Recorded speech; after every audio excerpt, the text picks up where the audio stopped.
Chegamos à aula de O Diário de uma Mãe Solo. Bom, essa aula foi uma super novidade para mim e como tudo aqui, tudo que eu falo é mistura de vivência com conhecimento, vou explicar para vocês como é que vem desenvolvendo a minha vida depois de que eu me descobri mãe solo. Bom, como vocês sabem, né, eu tenho 2 filhos vivos e tenho outros 2 que já não estão nesse plano. Todos eles são do mesmo pai. Eu não me casei com a pretensão de me separar, mas o destino, o acaso, as minhas decisões, as decisões do pai deles, me fizeram chegar aqui como mãe solo.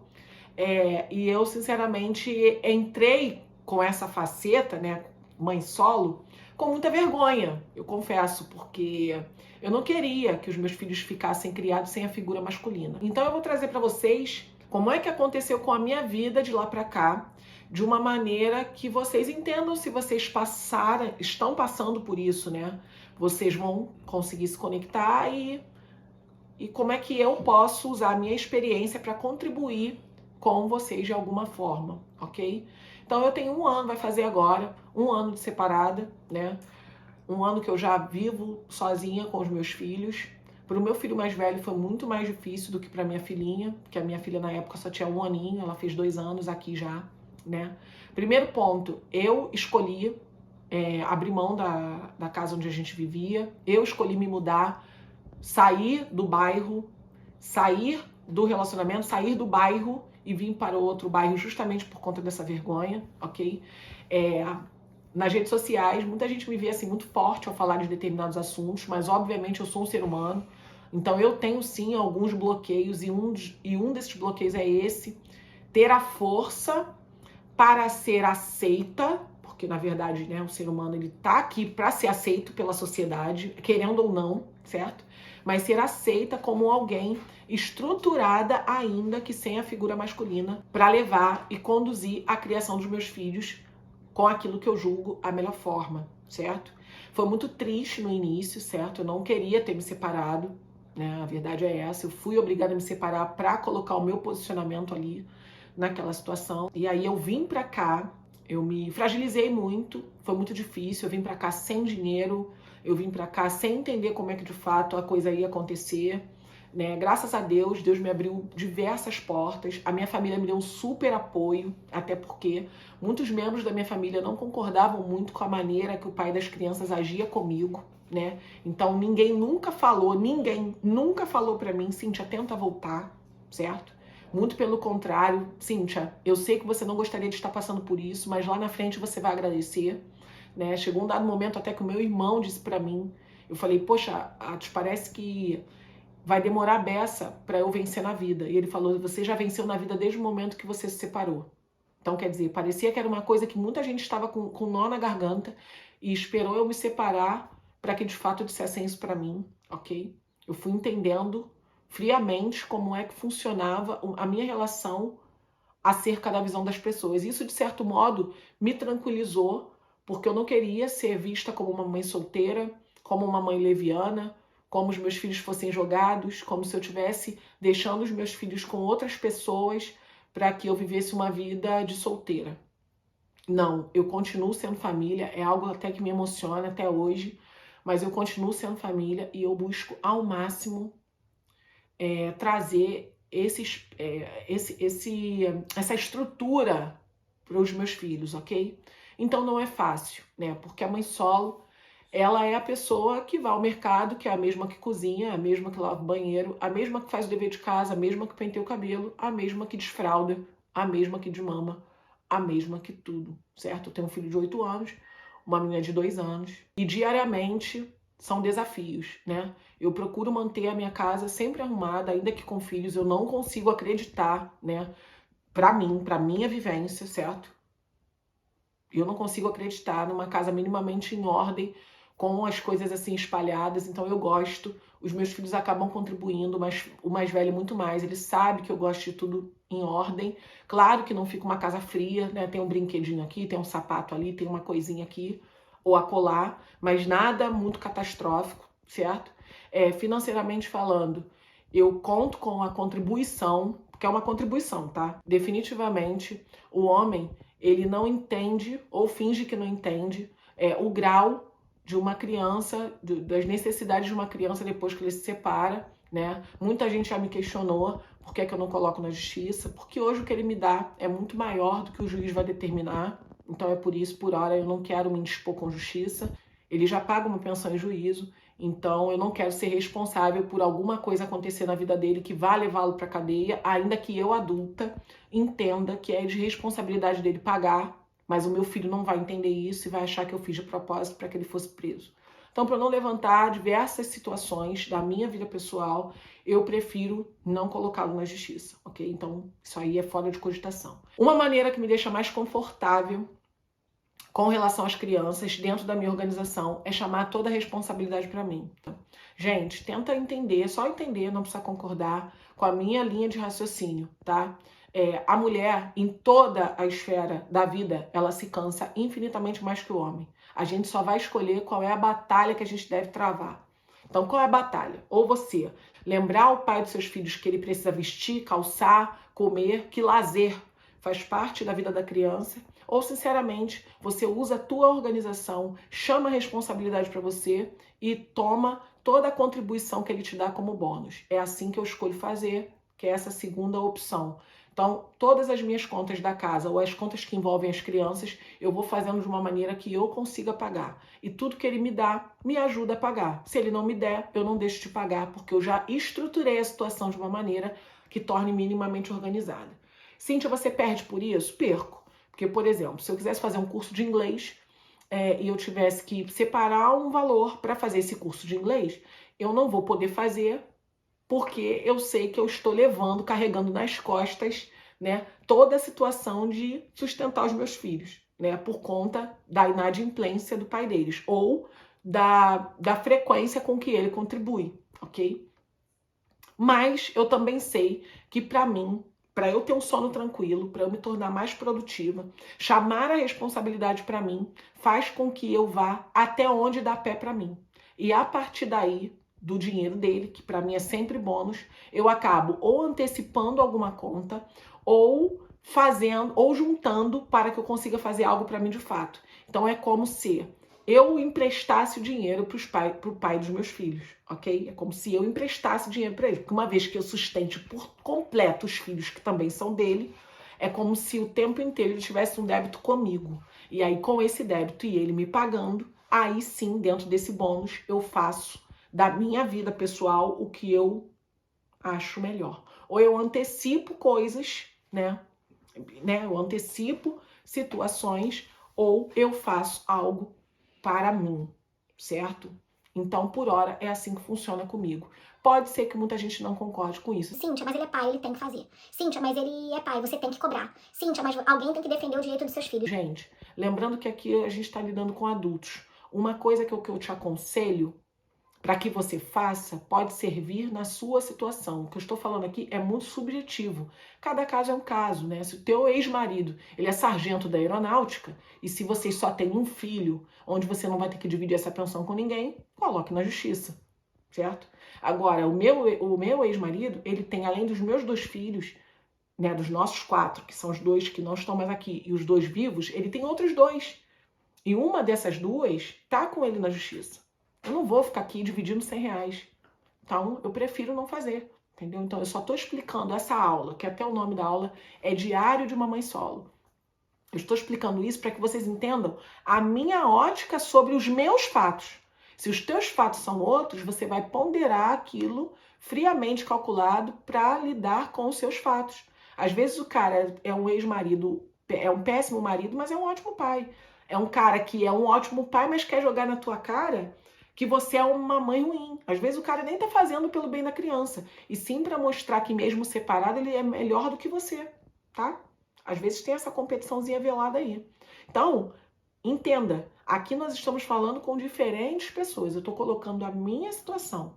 É claro que dentro da minha estrutura emocional, daquilo que eu entendo como gastura, daquilo que eu entendo como leveza, para mim, é muito mais leve, muito mais tranquilo e dinâmico eu chamar toda a pressão para mim, como se definitivamente ele tivesse morrido financeiramente para mim, chamo toda a situação para mim, porque eu sei a hora que eu vou pagar tal conta, eu sei o que vale a pena negociar, eu sei do que as crianças estão precisando, quem é que está precisando aonde, eu sei o que é para fazer sobre o que eu tenho que comprar para o meu filho mais velho, o que eu tenho que comprar para minha filha mais nova, o que eu posso parcelar, o que eu posso diluir, como eu posso conduzir. Por quê? Porque tudo que está permeando a educação, a vivência, a alimentação dos meus filhos está de acordo comigo, com o que eu posso fazer. Isso para mim, Cíntia Lopes, isso para mim vale muito mais a pena e é muito mais tranquilo do que eu ligar para ele para cobrar o óbvio. Eu acho um absurdo, eu acho um crime eu ligar para ele para cobrar aquilo que é o óbvio. Ok? Eu acho que ele tinha que ter essa consciência. Tem pais que tem pais que não tem, certo? Então eu tô trazendo para vocês essas situações. Com a minha vida emocional, definitivamente a minha relação não tem volta. Bom, hoje, por hora, hoje, né? Essa aula tá sendo regravada. Então, por hora, minha relação não tem volta. Eu tô bem resolvida com relação a isso. E graças a Deus eu não precisei colocar ninguém nesse jogo. Ou seja, eu não me apoio. O meu sentimento, ele não tá envolvido por ninguém para ter essa força de dizer que eu não quero mais reatar meu casamento. Então, eu, Cíntia, estou falando que eu definitivamente eu tô... É engraçado, porque eu não tô fechada pro amor, mas também não tô aberta, entendeu? Eu tô assim, tô muito tranquila. Me amo, me cuido, cuido dos meus filhos, cuido da casa que eu vivo, limpo, cuido, zelo, organizo. Ou seja, é como se dentro de uma prova de concurso público eu estivesse afiando meu machado. É assim, eu só estou estudando, certo? Então a prova vai acontecer, ou seja, uma hora o universo ele vai me entregar alguém que mexa com a minha estrutura, que eu me apaixone, que eu vive essa história. Definitivamente, eu depois de separada pra cá, eu atribuí muitos pré-requisitos. Nesses pré-requisitos, eu não aceito menos do que eu mereço dentro deles, né? Eu quero um cara que se cuide, um cara que respeite meus filhos, acima de tudo meus filhos, acima de tudo a minha filha, né? Eu obedeço os sinais. Então, se tiver qualquer sinal, qualquer brincadeirinha sem graça, vai sair fora. Simples, do jeito que entrou, vai sair. Né? Amor de adulto, a gente coloca no bolso. Eu, pelo menos, sou assim, tá? Principalmente depois dessa casca que eu montei, baseada na minha separação. Então, eu tô me dando um valor inegociável, né? Acima de um valor grande que eu estou me dando, eu tô com esse valor inegociável. Então, por exemplo, se eu sou uma pessoa que já me alimento bem, se eu sou uma pessoa que pratico atividade física, se eu sou uma pessoa que tem postura ao falar, uma pessoa que comunica bem, uma pessoa que lê, uma pessoa que procura evoluir nas esferas da vida, tem uma boa relação com Deus, sabe? Entende o que é certo, o que é errado, o que dá para você seguir, o que não dá. Então eu não espero menos que isso. Eu não espero menos que isso. Existe uma pessoa, eu sou assim. Se eu sou assim, eu espero que as coisas se comuniquem. É como o gosto musical, né? Um roqueiro tem 98% de chance de se casar com uma roqueira, certo? É bem por aí. Então o universo ele vai acabar me devolvendo aquilo que eu sou, porque definitivamente é o que eu acredito. Você só atrai aquilo que é, certo? É claro que algumas coisas que o pai deles faz com as crianças acabam mexendo um pouco com o meu emocional, mas eu tento de certo modo voltar a mim para que as crianças não sofram, né? Cíntia, você chora? Óbvio que chora. Em algumas situações eu choro, algumas situações eu lamento, porque o meu casamento não deveria ter acabado, né? Se o pai deles tivesse a clareza de o que eu entendo como avanço. Eu acho que até o pior, né? O pai deles, na minha concepção, ele entende o que eu falo. Ele só é como é, que é o oposto de mim, justamente porque eu sou como sou, né? Então é claro que vale a pena. É muito legal você abrir um buraco. Tem quem feche. É bem por aí, né? Então ele pode fazer o que ele quer, porque ele sabe que a minha disciplina acaba cobrindo ou minimizando o tamanho do buraco pelo erro dele. Então ele pode errar cada vez mais, porque ele sabe que eu já sou moldada para consertar problemas, entendeu? Então eu realmente me separei por isso, para que eu avançasse dentro das minhas escolhas, para que a minha disciplina seja para avanço e não para cobrir o não avanço de alguém indisciplinado. Certo? Então é bem por aí. Hoje a minha vida permeia assim. Então, se você é mãe solo, primeira coisa, não sinta vergonha de ser mãe solo, mas também não sinta orgulho, tá? Ó, Não sinta orgulho de ser guerreira, não sinta vergonha de ser mãe solo. Não exponha isso pra ninguém. Gente, isso aqui eu só tô falando pra vocês, porque é um treinamento fechado, ok? Fim, tá? Isso aqui não é todo mundo que precisa ter acesso, porque isso aqui é um tipo de fraqueza minha, certo? Eu tinha muito medo da rejeição da minha família, da rejeição da minha avó, que vem de uma outra geração. O fato da minha avó dizer assim, poxa, a Cintia se separou, a Cintia é separada, a Cintia é mãe solteira, sabe? Esse termo mãe solteira te deixa muito vulnerável, porque parece que você não tem uma figura masculina para se apoiar. E, de certo modo, você acaba misturando um pouco as energias, certo? Então, ser mãe solteira, para mim, dentro dessa geração aqui, é a mesma coisa que ser viúva para uma pessoa de 1960.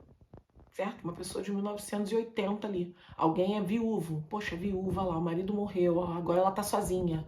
Olha, então agora ela não vai arrumar ninguém. Ah, mas se ela arrumar alguém, alguém vai pensar que ela já estava com aquela pessoa antes do cara morrer. Ah, porque a pessoa vai pensar... Gente, infelizmente, a gente às vezes cria os nossos próprios fantasmas, sabe? Então nem eu tô livre disso, certo? Então eu não tenho orgulho de ser mãe solo, não tenho esse orgulho de bater no peito, de preferir ser mãe solo. Assim, de certo modo, o meu orgulho ele é dosado, porque eu fico assim, poxa, legal. É legal saber que a minha disciplina me trouxe até aqui. É ponto. Entendeu? É totalmente brando. Mas eu não tenho um super orgulho. Ah, eu sou tão feliz como mãe solo que mesmo que apareça um cara super legal, eu não vou querer porque eu não quero ninguém atrapalhando a minha vida como mãe solo. Não. Não, não, não, não, não.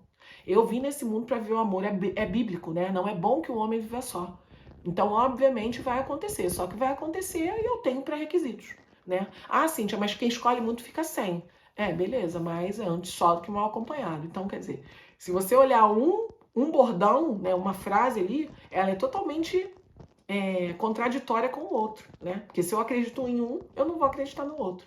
Então, eu prefiro ir para esse primeiro, para esse segundo, né? Antes só, definitivamente, do que mal acompanhado. Às vezes você vê casamentos arrastados, casamentos infelizes, casamentos sofridos, simplesmente pelo medo de alguém ser taxado como mãe solo, porque não conseguiu criar os filhos ou não conseguiu prender o marido. Então tem uma vida ali totalmente arcaica, limitada, sofrida, triste, justamente porque não conseguiu dar esse start para essa liberdade de viver o melhor de Deus para as nossas vidas, né? Então hoje, como eu estou emocionalmente falando, não se trata de estar ótimo do jeito que eu gostaria, mas também não tô ruim, não. Eu realmente estou livre, né? Livre dessas amarras. Eu sinto muito pelo meu casamento. Eu não sei se o pai deles mudasse, se eu realmente voltaria, né? Porque eu não acredito numa mudança oriunda de oriunda de não repetição, né? Ou seja, eu acredito numa mudança oriunda de repetição. Eu acredito que uma pessoa, para mudar de fato, ela precisa repetidamente fazer o oposto do que fazia, certo? Então eu não acredito nisso com relação ao pai deles. Eu não estou disposta a acreditar, o que é pior que isso, né? Porque quando você não acredita, mas você... Se tivesse chance, ainda daria essa chance? Se você tivesse chance, você ainda acreditaria, tudo bem. Mas não, eu não só não acredito, como eu não quero acreditar. Eu não quero jogar a minha energia para acreditar. Eu quero jogar a minha energia para buscar repetição sobre os meus erros, procurar ser uma pessoa melhor para os que eu tenho, que é a minha família e os meus filhos, e eu quero me preparar sem traumas para não ficar criando fantasmas para viver um novo amor. Tá? Então, se isso estiver acontecendo com você, vai ter um processo, você vai passar por essa fase, você vai passar por essa dor que tiver que doer, né? A questão dos seus filhos, procura ser... procura, tá, gente? Quando eu digo procura é porque eu sei que não é fácil, tá? Procura ser essa base emocional que eles precisam, certo? Foi muito difícil pro meu filho na escola, meu filho teve febre, meu filho perdeu os amigos, meu filho perdeu a base familiar dele, né? Entender pai e mãe juntos. No Dia dos Pais foi foda, meu irmão teve que vir para tirar foto. Então, meu irmão teve que fazer esse papel de pai para pontuar para o meu filho essa falta de uma base diária masculina que precisa existir, sim, né? E eu tendo ali todo equilíbrio para segurar essa onda. Teve situações que não dava para segurar, eu chorava, às vezes eu me pego chorando, né, sozinha, porque às vezes eu fico em algumas situações sem saída, porque eu sei que às vezes o pai deles pode me ajudar na base, mas às vezes eu sei que de sacanagem ele não faz, né? Mas eu seguro a minha onda dentro das minhas escolhas e eu acredito que não é possível que Deus não esteja vendo isso, certo? É isso, gente. Então, fica aqui o meu diário, o meu relato do que eu vim passando nesse último ano, para que vocês entendam que não estão sozinhas e para que vocês entendam que não é o fim, tá bom? Vamos lá, vamos para a próxima aula.